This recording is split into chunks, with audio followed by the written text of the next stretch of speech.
I'm not a psychologist, but I would say that, it's kind of true that when you see someone transform something that's from the ordinary and kind of make it extraordinary, it really, you just can't help but take a second look at it.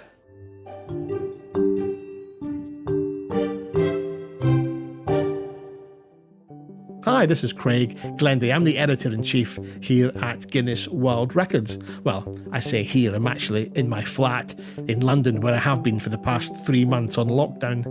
Despite the lockdown, though, it's been pretty much business as usual at Guinness World Records, and the team have been hard at work producing the latest edition of the book, Guinness World Records 2021. Also, I have here the first advanced copy from the printer.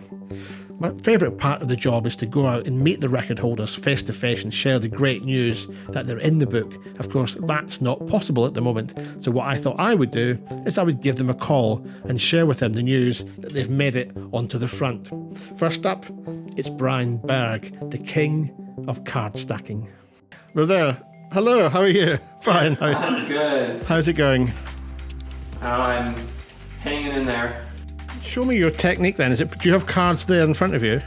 So, yeah, you can see that, right? Yeah, it's great.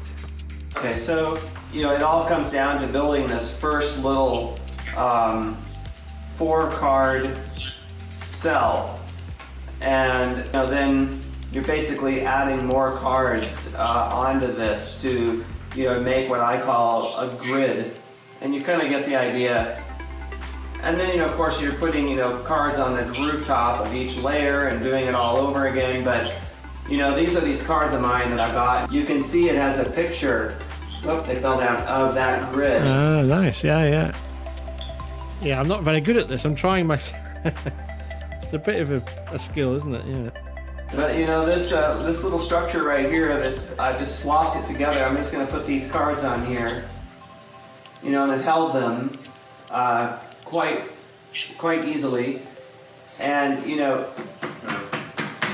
there it finally goes. But it's just kind of amazing what it'll hold, what it's capable of. So, as a kid, then, were you playing with construction toys or Lego, or how were you building from a young age?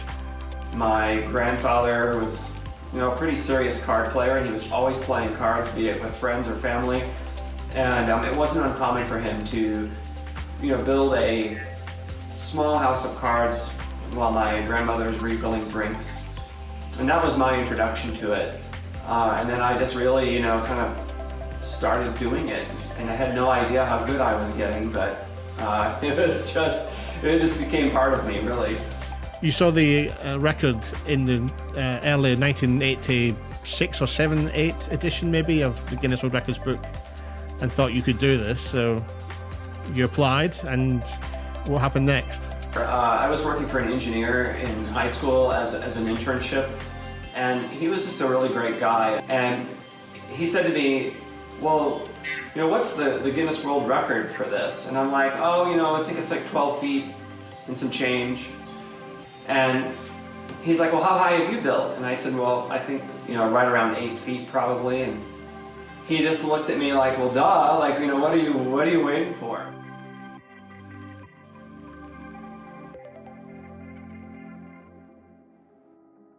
You've broken your own record time and time again.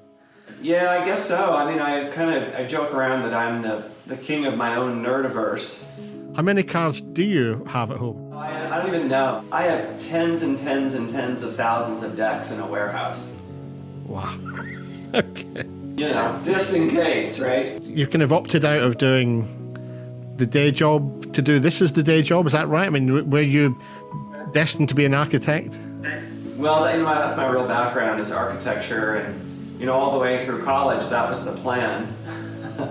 I even worked in a firm for a while, but it's kind of funny. I get the question a lot. People will say to me, "Well, when did you decide to be a card stacker?"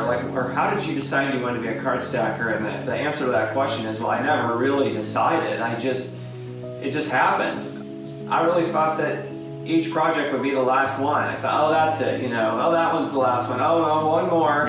And it just never went away. So, I just kind of went with it. Oh, yeah? It hasn't lost the magic then?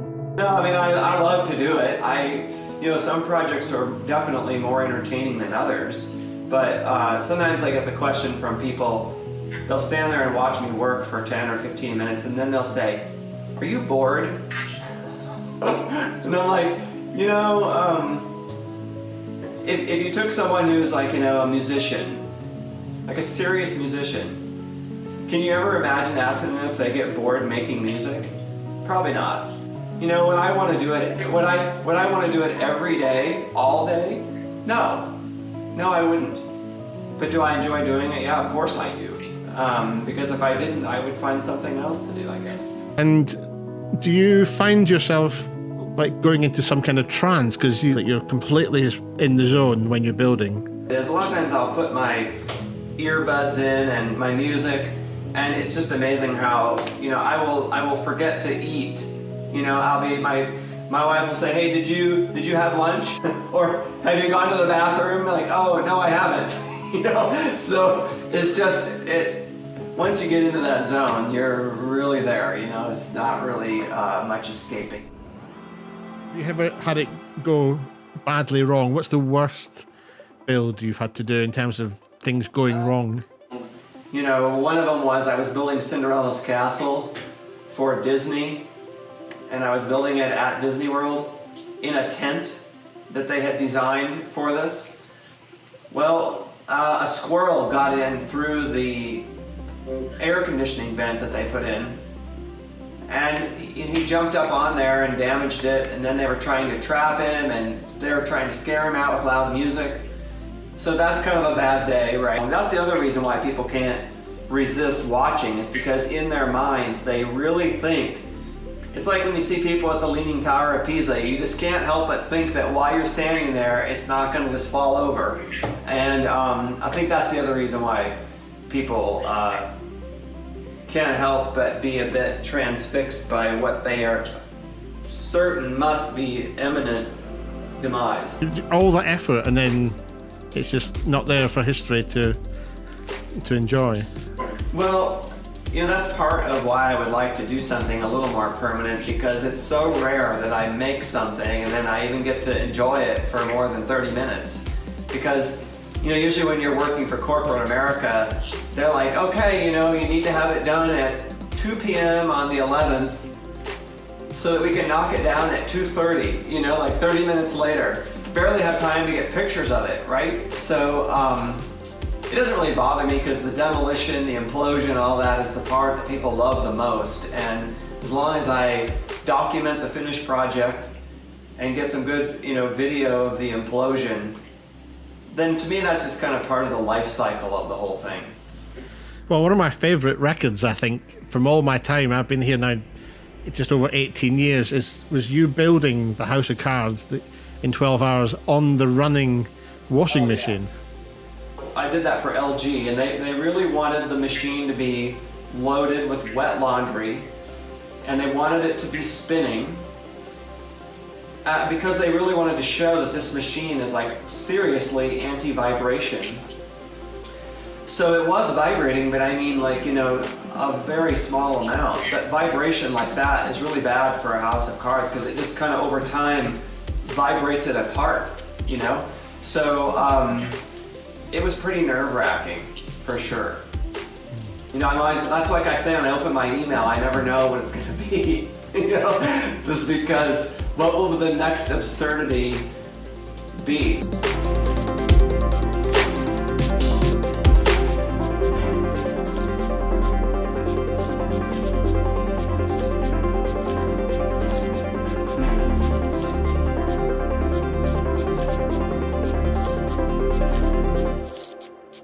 And just imagine a parent having sent their kid through university studying architecture, and now they're building houses of cards from playing cards.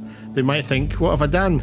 You know, a lot of people measure success differently. To some people it's doing what you love, others it's making a bunch of money. But at the end of the day, I think that before you'll ever make a bunch of money, you've got to find something you love to do, because you'll probably become really good at it. And so, you know, college or no college, whatever, I just think that as long as you're doing something that you love to do, like that's going to solve probably about 85% of life's problems right there, and the rest will work itself out.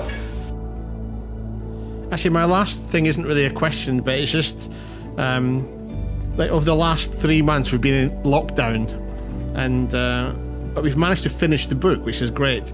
And this year we've done something a bit different, is that we've asked an artist to choose his favourite records from over the years and create a landscape, like a vista of record breaking.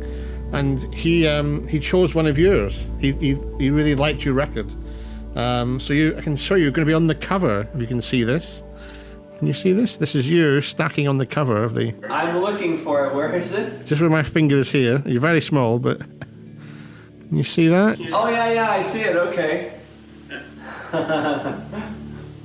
Cool. Guinness World Records has kind of created a whole industry for me. Just by recognizing my skills at doing what it is that I love to do. So, it's great that someone is out there, making things official, whatever those things are.